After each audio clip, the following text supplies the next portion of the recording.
Okay, nice to see you guys back again. This is Module 7. In Module 7, we're kind of going off of basically what we talked about last time in metamorphism and start continually talking about stress and strain and how the rocks and different things respond to that and how they form large-scale structures. So just not small-scale stuff like metamorphism. But remember, metamorphism can be regional, so it can be large areas. But we're talking about how the whole beds of rock or layers of rock will bend and fold and sometimes fracture to create faults. And we'll connect all these ideas to plate tectonics once again.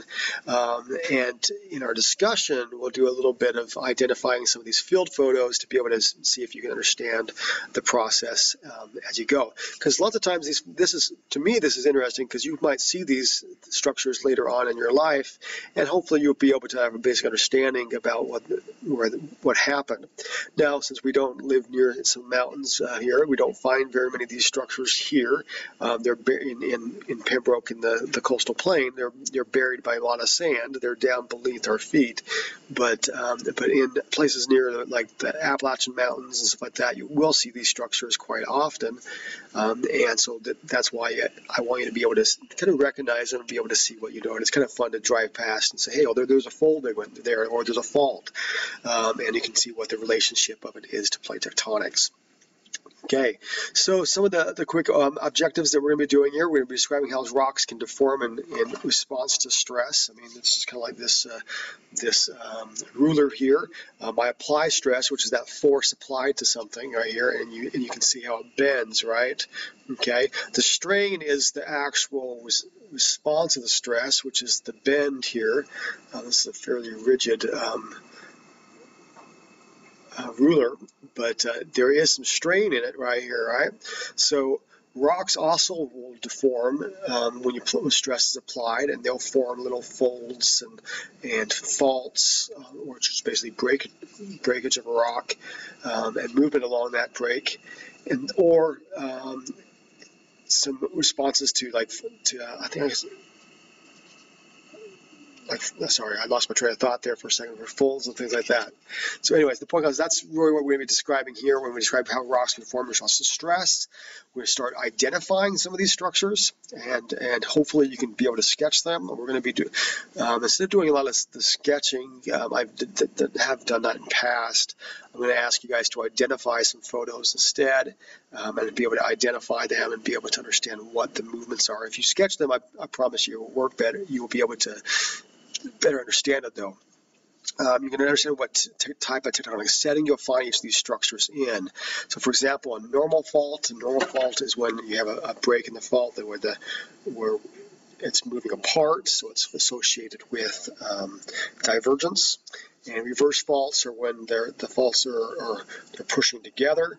Okay, those are related to they're sometimes called thrust faults, but they're related to convergence. Then you have the strike-slip faults, which are related to transform boundaries, right? You have joints, which are fractures. They don't have movement on them. Anticline, where the actual beds are bent downwards, okay? And then a syncline, where the beds are dipping upwards. Then you have a monocline, where one side's bent, the other side's not. I don't know if I did that well. It looks like hand signals here. Or we have what we call structural domes, where everything is bending away from one central point instead of actual a linear structure. And then you have a structural basin where it's just like a bowl, everything is going down towards it. Well, we're going to try to see if you can identify those from field photos and so you can see them in the field. We're going to explain how mountain belts are formed. A lot of times these mountain belts are formed because of plate tectonics, and then within those mountain belts you tend to have lots of folds, faults, and some of these structures that we're going to be talking about. We're going to be explaining how isostasy and exhumation occur. Isostasy is when the crust itself adjusts up and down because of the weight that's put on it, and then exhumation is basically as you take weight off of material or erode it away, things get exhumed and come up in the subsurface because they rebound because the weight is extracted. Last thing is to be able to recognize a craton and distinguish it from a mountain belt. Cratons are really old mountain belts that have pretty much been eroded away, and whereas a mountain belt would be more active or something that is slowly decaying away, and we'll talk about that as we go. Okay, now just like this is a little shorter than the last one is. Just like the metamorphic rocks in Module 7, this one is a little bit shorter as well. This still has a significant amount of reading though, but we just go through it a little bit faster.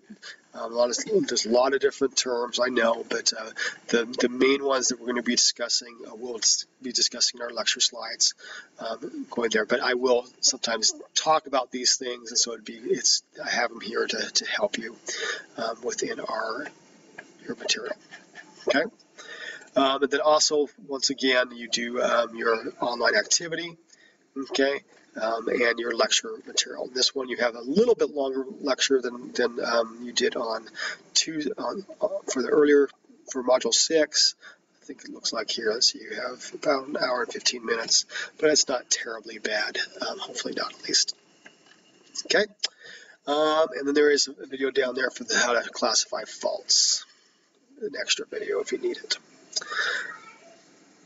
Your discussion this week is still in a group. You're going to be associating it back to plate tectonics. So what I ask you to is to identify a field photo. You're going to go to a field photo here and look at it. You're going to try to observe it, try to figure out what kind of geological structure is in the field photo. You're going to describe your observations you made when you identify it. You're going to describe the type of deformation. Was it brittle deformation, plastic deformation? Is it compression, extensional shear, stuff like that? And then you're going to actually try to relate it to plate tectonics. Now, sometimes they're not necessarily at a plate boundary, but you can still relate it to plate tectonics in some way.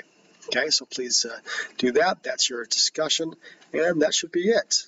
Okay, besides your homework assignment, which is your online activity. Okay, let me know if you have any questions, and we'll go from there. Thanks.